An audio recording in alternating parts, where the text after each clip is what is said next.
Hello मित्रों, welcome my channel.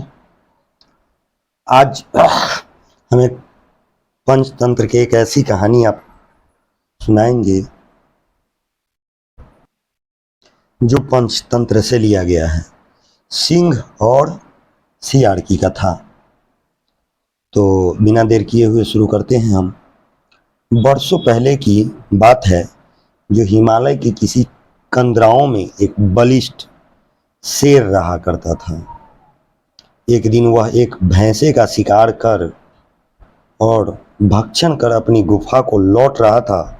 तभी रास्ते में उसे एक मरियल सा सियार मिल गया। जब सियार मिल गया तो सियार क्या किया, जो उसे लेट कर दंडवत प्रणाम किया। किसको? शेर को।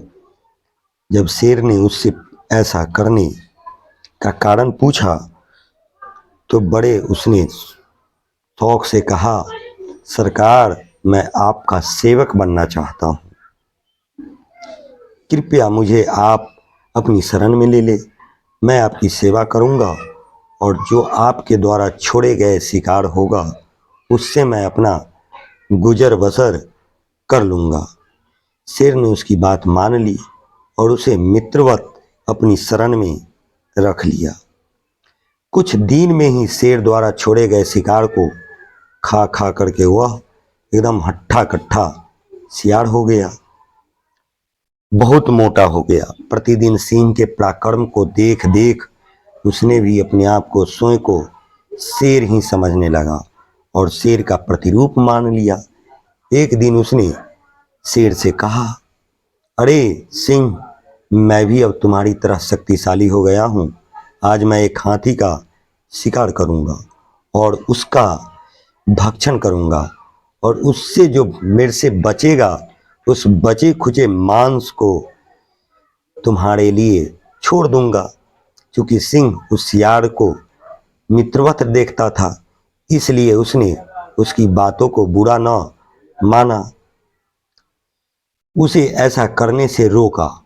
सियार को शेर ने भ्रम जाल में फंसा हुआ दंभी सियार सिंह के परामर्श को अस्वीकार करता हुआ पहाड़ की चोटी पर जाकर खड़ा हुआ। वहां से उसने चारों ओर नजरें दौड़ाई तो पहाड़ के नीचे हाथियों का एक छोटे से झुंड समूह को देखा। फिर सिंह नाद की तरह 3 बार गरजा, लेकिन वो तो था सियार, इसलिए उसे उसके मुख से सियार की आवाज निकली। सियार की आवाज निकली तो उसको लगता था मेरी आवाज शेर की तरह है, लेकिन किसी का नेचुरल आवाज कोई चेंज नहीं कर सकता। आवाजें लगाकर एक बड़े हाथी के ऊपर वह छलांग लगा दिया, कूद पड़ा, किंतु हाथी के सिर के ऊपर वह न गिर करके उसके पैरों के ऊपर जाकर के गिरा।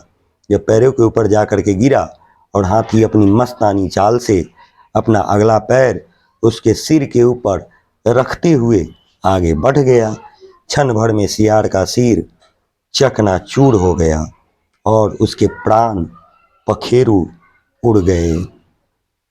पहाड़ के ऊपर से सियार की सारी हरकतें देखता हुआ सिंह ने तब यह गाथा कही, जी कितना बड़ा मूर्ख है।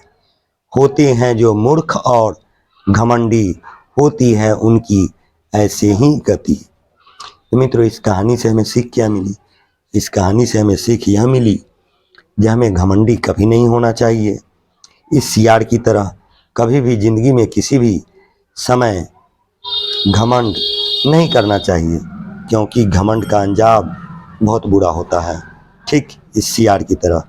तो आज की एक छोटी सी कहानी थी जो पंचतंत्र से ली गई थी। धन्यवाद मित्रों।